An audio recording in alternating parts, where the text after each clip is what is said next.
I never thought I'd be the person sitting alone on Easter Sunday while my entire family sat around a table laughing. But that's exactly where I found myself after my parents sent me a text that shattered my heart into a million pieces. Easter is better without you. Don't come. I'm still shaking as I recount this, wondering if I overreacted or if I finally stood up for myself after years of being the family's punching bag. Was I wrong for the way I handled this? Or would you have done the exact same thing if you found out your own flesh and blood had been plotting to erase you from their lives? I need you to listen to the whole story and tell me if my one-word response was cold-blooded or just plain justice. Growing up, I was always the dependable one in a family of chaos.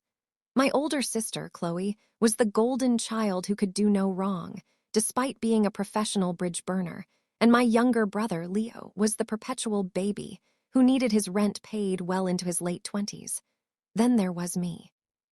I worked hard, got a stable job in corporate finance, and became the person my parents, Susan and David, called whenever the sink leaked, the computer crashed, or they needed a small loan to cover their property taxes.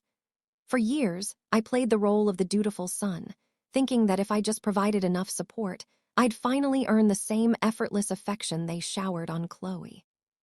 Every holiday was hosted at my parents' house, and every year, I was the one who paid for the catering, drove 3 hours to pick up the expensive wine they liked, and spent the entire afternoon listening to them brag about Chloe's latest business venture, which was usually just another multi-level marketing scheme I'd eventually have to bail her out of. This year started out no different. About a month before Easter, my mom started sending me lists of things they needed. She wanted a specific honey-glazed ham from a butcher's shop 2 towns over from me, a new set of patio furniture because the old ones looked depressing, and she hinted heavily that her iPad was getting slow. I spent over $2,000 getting everything ready. I even took 2 days off work to make sure I could deliver the furniture and set it up before the big Sunday brunch. But as the date got closer, the communication started to get weird. My texts in the family group chat were being ignored. When I asked what time I should arrive on Sunday, the chat went silent for 10 hours, only for Leo to post a meme about something completely unrelated. I felt a knot in my stomach, that old familiar feeling that I was being excluded from a joke I wasn't even aware was being told. 2 days before Easter, the bomb dropped. I was at the butcher shop picking up that expensive ham when my phone buzzed. It wasn't a group chat message. It was a private text from my mother, but it was clearly meant for my father or perhaps my sister. It read, "Finally got the house ready. It's so much more peaceful without him breathing down our necks and acting like he's better than us just because he has money. Easter is going to be so much better without him. Don't let him come, just tell him the plans changed." I froze in the middle of the store. My blood went cold. I waited, thinking surely she'd realize her mistake and send a flurry of apologies claiming it was a typo or a joke. Instead, a minute later, a second text arrived, this one intentional and chillingly blunt. "Actually, let's just be honest for once. Easter is better without you. Don't come. We want a real family day without your ego. Enjoy your weekend alone."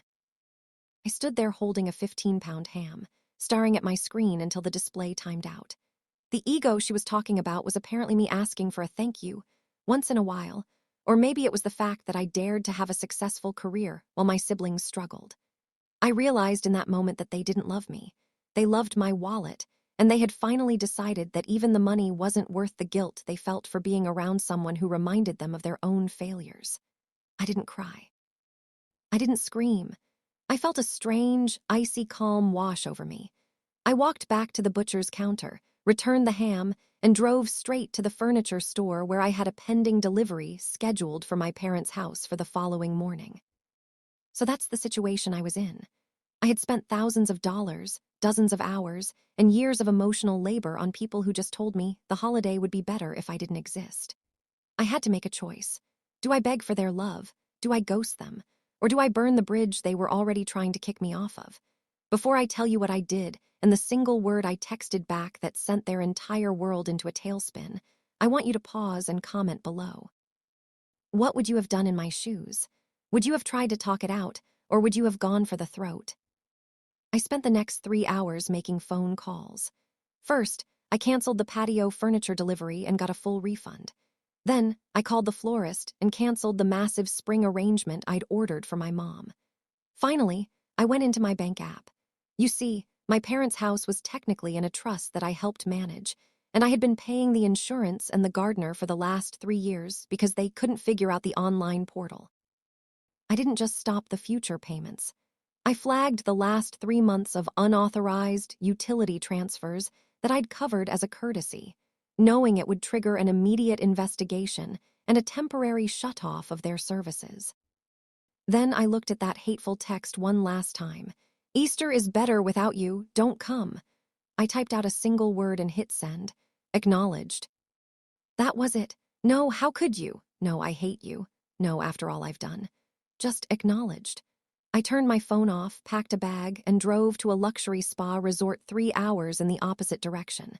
I spent Easter morning getting a deep tissue massage and eating eggs Benedict by a heated pool. It was the most peaceful day of my life. But while I was relaxing, the storm was breaking at my parents' house. When I finally turned my phone back on Monday morning, I had 47 missed calls and over 100 text messages. The first few were from my mom, asking where the furniture was. Then, they turned frantic when the gardener didn't show up and the power to their outdoor kitchen got cut because of the payment dispute I'd initiated. By midday Easter Sunday, the tone had shifted to pure rage. Chloe texted me saying, "How could you ruin Mom's day? The house looks like a wreck and we have no food because you didn't bring the ham. You are so selfish." Leo chimed in with, "Bro, the Wi-Fi is out and the credit card on the account is declined. Fix it now." They weren't even sorry about the text. They were just mad that their ATM had stopped working. My dad's final message was the most telling. "We said we didn't want you here. We didn't say we didn't want the stuff. You're a spiteful person and you've proven exactly why we didn't want you around." I replied to the entire group chat with a screenshot of my mom's original text saying Easter was better without me. I followed it up with, "You got exactly what you asked for an Easter without me. That includes my presence, my money, and my effort. Since I'm so ego-driven, I've decided to focus entirely on myself from now on. Find someone else to pay for your peace." I've since blocked them all. I heard through a distant cousin that they had to sell some of my dad's old hobby gear just to cover the bills I stopped paying, and Chloe is furious because I'm no longer investing in her latest scam. They tried to make me the villain for abandoning them, but all I did was acknowledge their request. They wanted a life without me, and I simply gave it to them in its purest form. It's funny how people only realize your value when you stop letting them devalue you. I've learned that being dependable is often just another word for available for exploitation. I spent so many years trying to buy a seat at a table where I wasn't even wanted, when I could have been building my own table all along. If you're going through something similar, remember that no is a complete sentence, but acknowledged is a powerful way to close a chapter. Like this video if you think I was right to cut them off, and hit that subscribe button if you want to hear more stories about people finally standing up to toxic families. Share your final thoughts on this whole mess in the comments. Was I being petty, or was this the ultimate checkmate? I'll see you all in the next story.